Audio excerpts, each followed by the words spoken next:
avec cet appareil.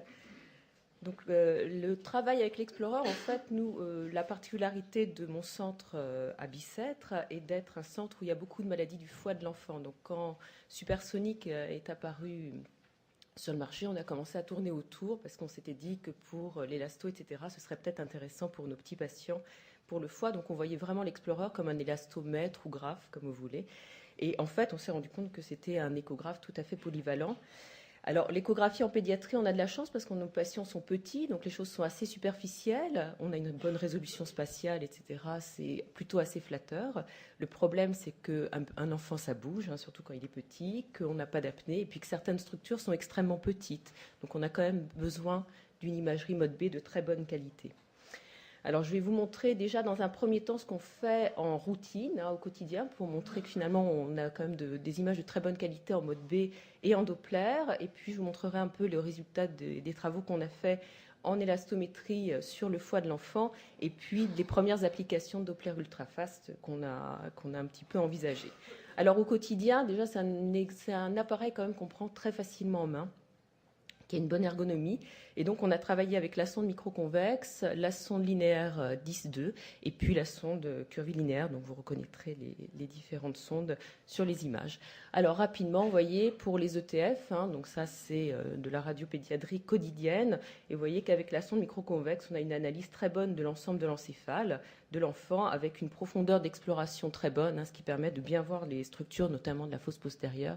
Donc, c'est vraiment des images de bonne qualité avec la sonde linéaire 10.2, dite basse fréquence par l'équipe Supersonic, mais elle est complètement bluffante. Vous voyez le vermis, on a l'impression que c'est de l'IRM, la protubérance, enfin tout ça, là, on voit même les deux couches au niveau du corps calleux. Donc on a vraiment on voit le cortex, on a des images d'une qualité assez bluffante. Et en Doppler également, donc ça c'est même pas de l'ultrafast, hein, c'est du DCPI. Et donc, on a une analyse Doppler très satisfaisante pour ces enfants. Et ça, c'est un bébé qui a 2 mois. Donc, c'est même pas un tout petit. Donc, quand on se retrouve avec des grands prémas de 30 semaines, là, les images sont parfois encore plus belles. La moelle, ça ne pose pas de problème, hein. On voit en coupe transversale, en coupe longitudinale, tout ça est très beau. Et puis, la microconvexe permet aussi de voir parfaitement la jonction cervico-occipitale, donc de voir s'il n'y a pas d'anomalie de la fosse postérieure dans les dysraphismes. Donc, c'est tout à fait performant dans cette indication. Les hanches de nouveau-né, on les voit bien, pas de problème. Je passe rapidement.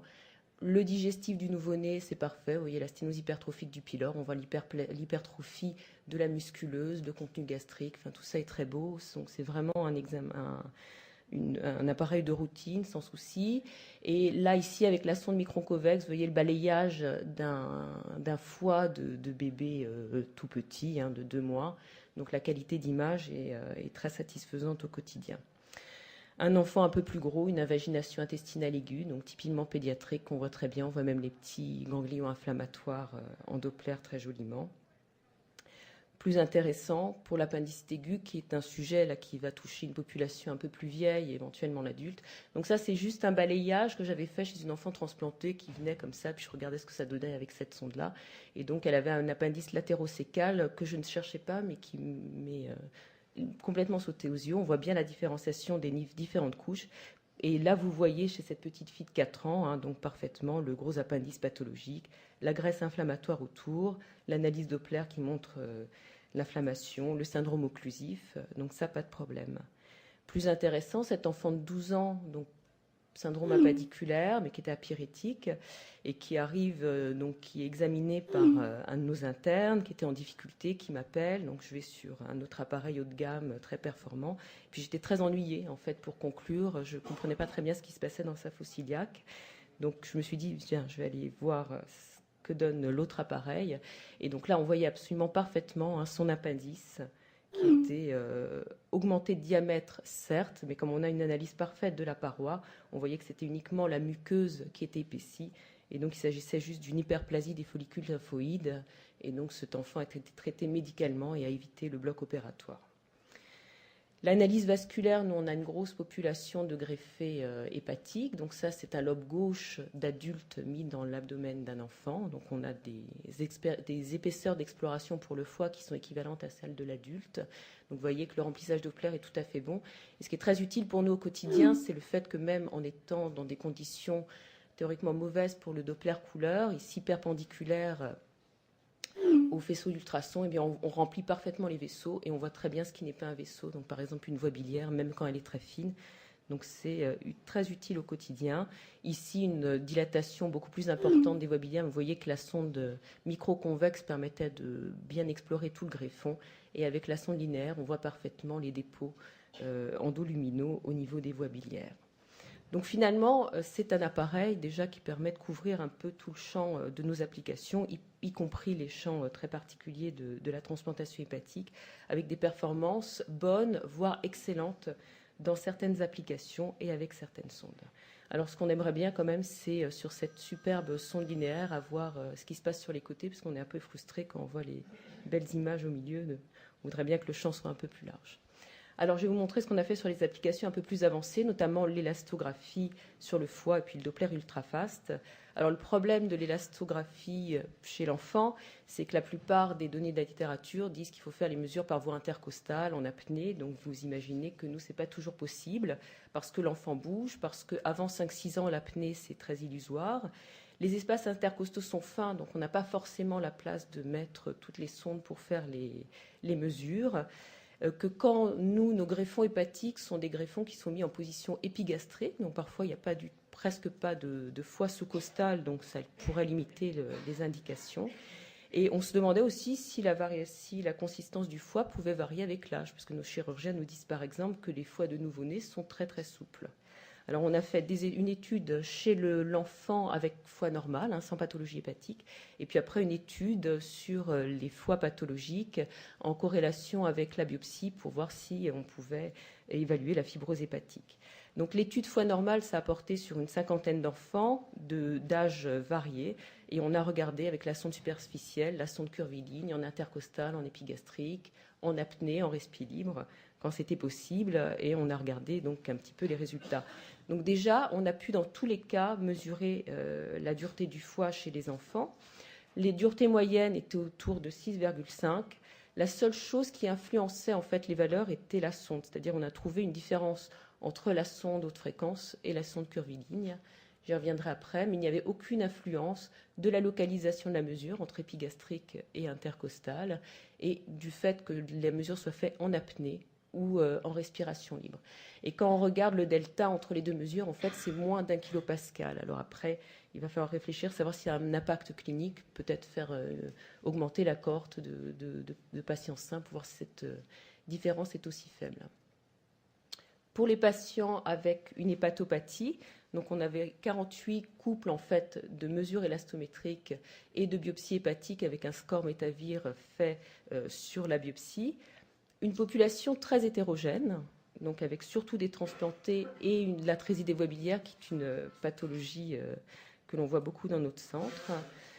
Donc, vous montrez déjà en impression clinique, juste sur l'élastogramme, la cartographie couleur, eh bien, on distingue très bien un foie complètement sain, qui est bleu foncé, des foies qui deviennent hétérogènes et avec des couleurs de plus en plus différentes au fur et à mesure que l'élasticité augmente. Et là, en l'occurrence, que la fibrose augmente, mais il est vrai qu'on ne mesure, que ça n'est pas que la fibrose, ça peut être aussi d'autres facteurs. Les valeurs d'élasticité, pareil, corrélées au score Métavir augmentaient au fur et à mesure que ce score Métavir augmentait, que la fibrose donc augmentait avec une augmentation des déviations standards, mais vous voyez des chevauchements encore importants entre les différentes catégories.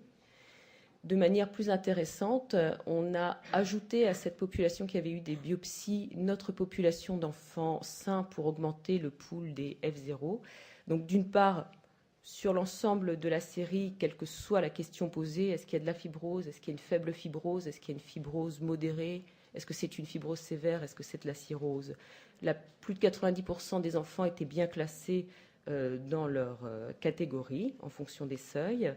Et de manière intéressante, quand on prend aussi une grosse population de foies normaux et qu'on essaye de voir s'il y a une toute petite fibrose ou bien un foie normal versus une fibrose modérée, on obtient des performances diagnostiques aussi très intéressantes. Et en fait, c'est ça qui est difficile pour les cliniciens. La cirrhose, nous, on fait le diagnostic en imagerie et le clinicien le fait avec sa main. Le F3 aussi. Mais par contre, les atteintes subtiles, là, c'est beaucoup plus difficile pour la clinique et ça peut être infrabiologique aussi. Alors, comme disait M. Aubé tout à l'heure, à l'évidence, les performances diagnostiques vont varier avec les pathologies. Et là, par exemple, on voit les coefficients de corrélation dans la transplantation hépatique. Les résultats sont bien plus mauvais en phase aiguë que dans la phase chronique. Donc, il faut maintenant augmenter les cohortes par pathologie et faire des cohortes homogènes de patients pour vérifier donc exactement les performances diagnostiques dans chaque type de pathologie.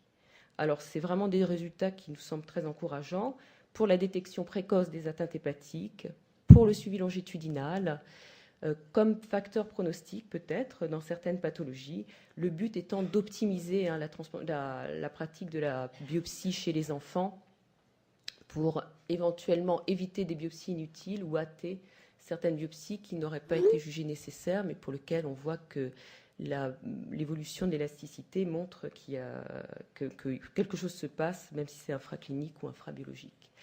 Pour le suivi longitudinal, 2 exemples chez 2 patients qui ont la même pathologie, l'atrésie des voies biliaires. Vous avez ceux qui ont tous les deux un succès de la chirurgie initiale qui est proposée dans cette pathologie.